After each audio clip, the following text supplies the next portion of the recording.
Stalin, Chapter 8, Demonization and Hagiography in the Reading of the Contemporary World. Section. From the omission of Russia's Second Time of Troubles to the omission of China's Century of Humiliation. Starting with the Cold War in particular, for decades the West's anti-communist campaign had centered on the demonization of Stalin.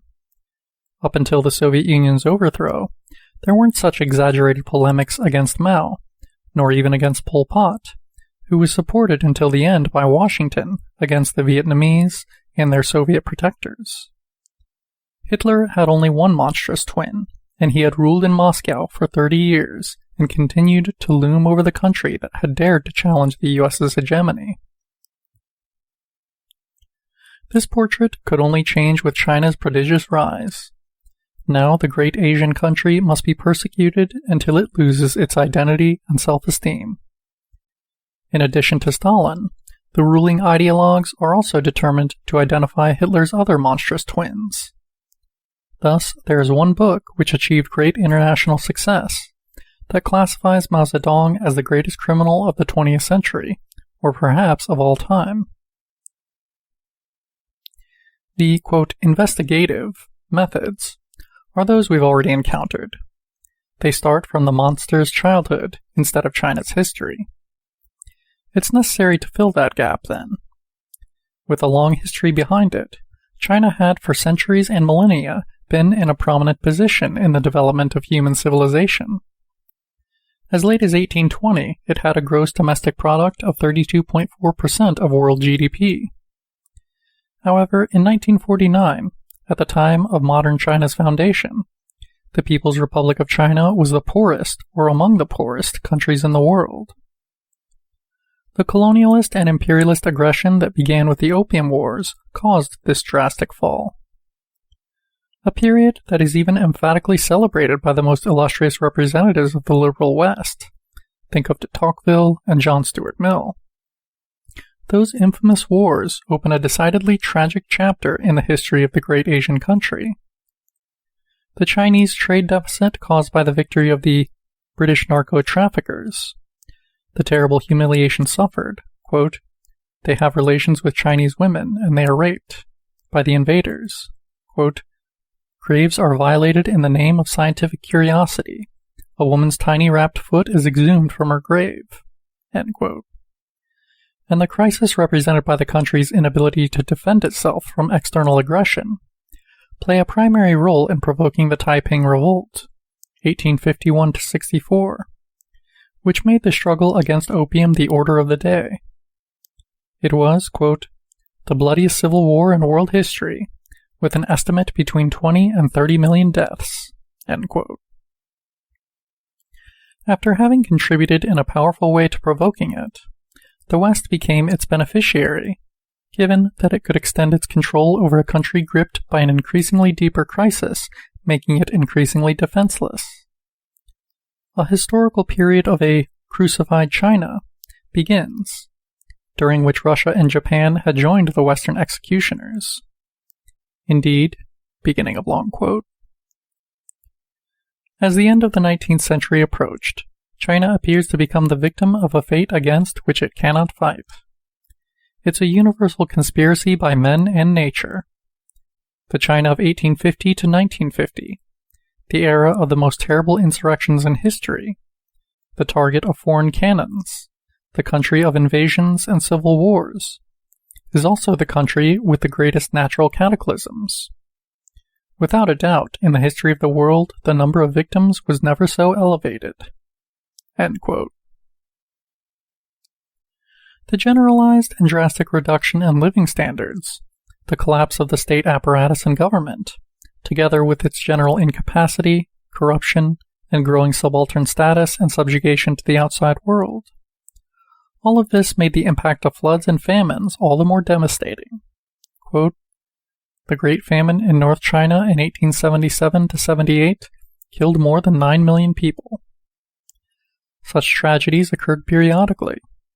In 1928, the number of deaths reached almost 3 million in Shaanxi province alone. There was no way to flee the hunger nor the cold. Quote, The wooden beams of homes were burned so that they could stay warm. It's not only a question of a devastating economic crisis. Quote, the state is almost destroyed. One figure is in itself significant.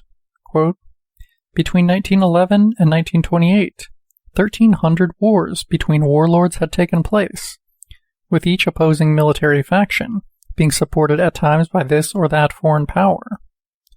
Moreover, the repeated civil wars between 1919 and 1925 could be considered the new Opium Wars.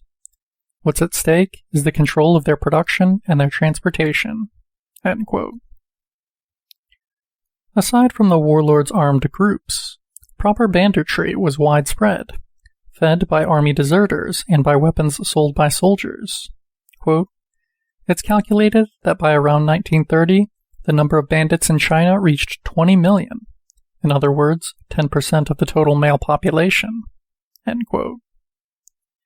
In these conditions, it's not difficult to imagine the fate that awaits women. Overall, there's the dissolution of all social bonds. Quote, sometimes the peasant sells his wife and children.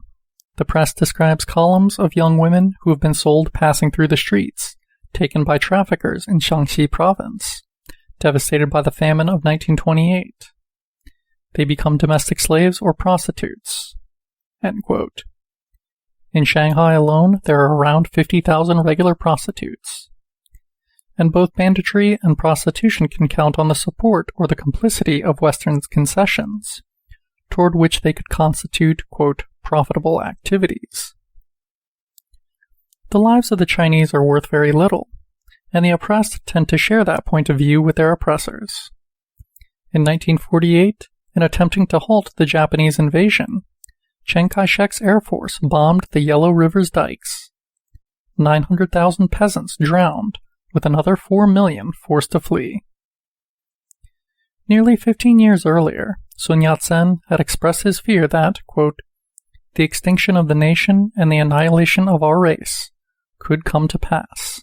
Yes, maybe the Chinese had expected to suffer the fate inflicted on the Redskins of the American continent. End quote.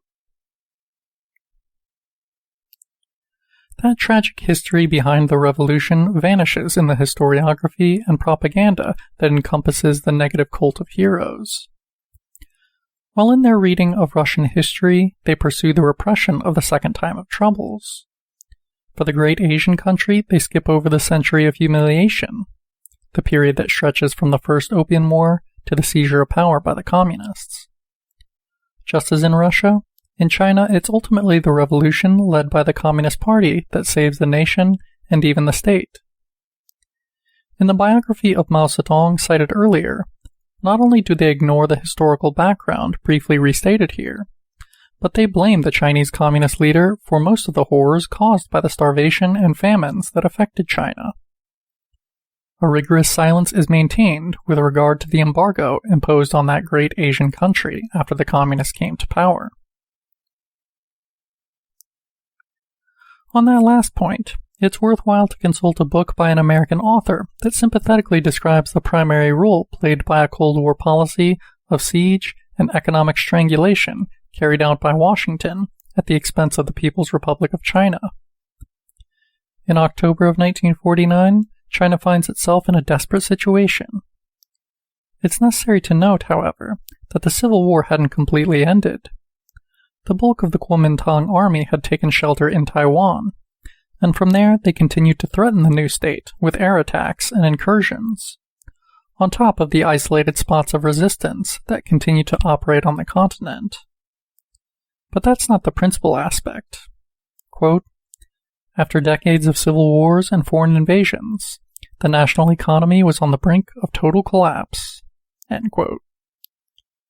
The fall in agricultural and industrial production was followed by inflation. And that's not all. Quote, in those years, great floods had devastated a large part of the nation, and more than 40 million people had been affected by that natural calamity. End quote. The embargo quickly decreed by the United States makes this extremely serious economic and humanitarian crisis more catastrophic than ever. the objectives of the United States clearly emerge in the studies and plans by the Truman administration, and the admissions or declarations by its leaders. Make it so that China, quote, suffers a plague, and a standard of living at or below the level of subsistence. Provoke economic backwardness, cultural backwardness, a primitive and uncontrolled birth rate, mass disorder. Inflict, quote, a heavy and very prolonged cost on its internal social structure, and ultimately create a situation of chaos. It's a concept that's obsessively repeated. It's necessary to reduce a country to, quote, desperate necessity, to a situation of economic catastrophe, to disaster and collapse. This economic weapon, pointed at an overpopulated country, is lethal. But for the CIA, it's not enough. The situation that was caused by, quote, the measures of economic warfare and by the naval blockade could be made even worse with a, quote, naval and aerial bombing campaign against selected ports, railways, industrial structures, and storage sites. With U.S. assistance, the Kuomintang bombing campaigns continued against industrial cities on continental China, including Shanghai. One president after another takes office in the White House, but the embargo remains and expands to medicine, tractors, and fertilizers. At the start of the 1960s, an advisor in the Kennedy administration, namely Walt W. Rostow, observes that, thanks to this policy, the economic development of China was delayed by at least decades, while CIA reports highlight, quote, Communist China's grave agricultural situation, now seriously weakened by overwork and malnutrition, end quote. Is it a question, then, of reducing the pressure on a people reduced to a state of hunger? On the contrary, it's important not to loosen the embargo, quote, not even for humanitarian relief, end quote. Taking advantage of the fact that, quote, China doesn't have key natural resources, particularly oil and fertile land, and also exploiting the serious crisis occurring at the time between China and the USSR, they could try to land the definitive blow, quote, explore the possibilities of a total Western embargo against China, and block as much as possible the sale of oil and grain.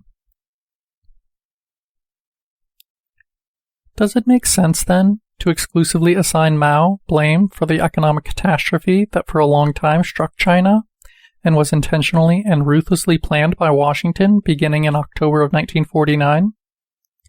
Committed as they are in making a caricature out of Mao and denouncing his crazy experiments, the authors of that successful monograph don't ask that question. However, while they imposed their embargo, the leaders of the United States were well aware of the fact that it would be even more devastating due to, quote, communist inexperience when it comes to the urban economy. It's no coincidence that we've seen them speak explicitly of economic warfare and an economic weapon. It's a practice that doesn't even disappear after the end of the Cold War. A few years before China's entry into the World Trade Organization, an American journalist in 1996 describes Washington's behavior as follows, quote, the American leaders unsheathed one of the heaviest weapons in their commercial arsenal, openly pointed at China, to then menacingly discuss whether or not to pull the trigger, end quote. Once put into action, their threatened cancellation of normal commercial relations would have constituted, quote, in dollar terms, the biggest commercial sanctions in the history of the U.S., excluding the two world wars. It would have been the commercial equivalent to a nuclear attack, end quote. That was also the opinion of a prominent American politician, namely Edward Luttwak. Quote, metaphorically, one could state that the blocking of Chinese imports is the nuclear weapon that America has pointed at China, end quote. Brandished as a threat in the 1990s, the economic nuclear weapon was systematically deployed during the Cold War against the great Asian country, while Washington openly and repeatedly reserved the right to use actual nuclear weapons. Upon seizing power, Mao is very well aware that a, quote, very difficult task of economic reconstruction awaits him. Yes, it's necessary to undertake work in the industrial and economic fields, and learn from every expert, whoever it may be. End quote.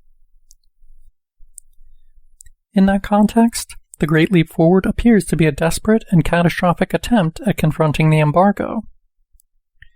This is true in part for the Cultural Revolution itself, characterized as well by the illusion of political power promoting a rapid economic development, appealing to the mobilization of the masses and to methods successfully used in the armed struggle. All of this is always in the hope of putting an end, once and for all, to the devastation of the economic war, behind which lurked the threat of an even more total war. With respect to Mao's behavior as an Oriental despot, especially during the Cultural Revolution, both the history of China as well as the ideology and personality of the man who exercises power help to explain it. The fact is that never has a country democratized while it was savagely attacked economically, isolated diplomatically, and subjected to a terrible and constant military threat. The situation being as it is, it's all the more grotesque to exclusively blame Mao for, quote, more than 70 million peacetime deaths due to his inability to govern, end quote. In reality, quote, the social conquests of the Mao era are extraordinary conquests that achieved a clear improvement in economic, social, and cultural conditions, and a big increase in the Chinese people's life expectancy. Without that basis, one can't understand the prodigious economic development that later freed hundreds of millions of people from hunger and even starvation. But in the ruling ideology, one witnesses a true inversion of responsibilities. The political leadership that put an end to the century of humiliation becomes a gang of criminals, while those responsible for the immense century-long tragedy, and those that with their embargo did everything to prolong it, become the champions of freedom and civilization. We saw Goebbels in 1929 label Trotsky as, possibly, the man who could be considered the greatest criminal of all time. In the years that followed, maybe Goebbels had made Stalin the number one criminal. In any case, the argument by the Third Reich's chief of propaganda and manipulation must have seemed too flawed for the authors of the Mao biography acclaimed in the West. They have no doubts. The title of number one criminal in universal history now belongs to the Chinese leader. End of section.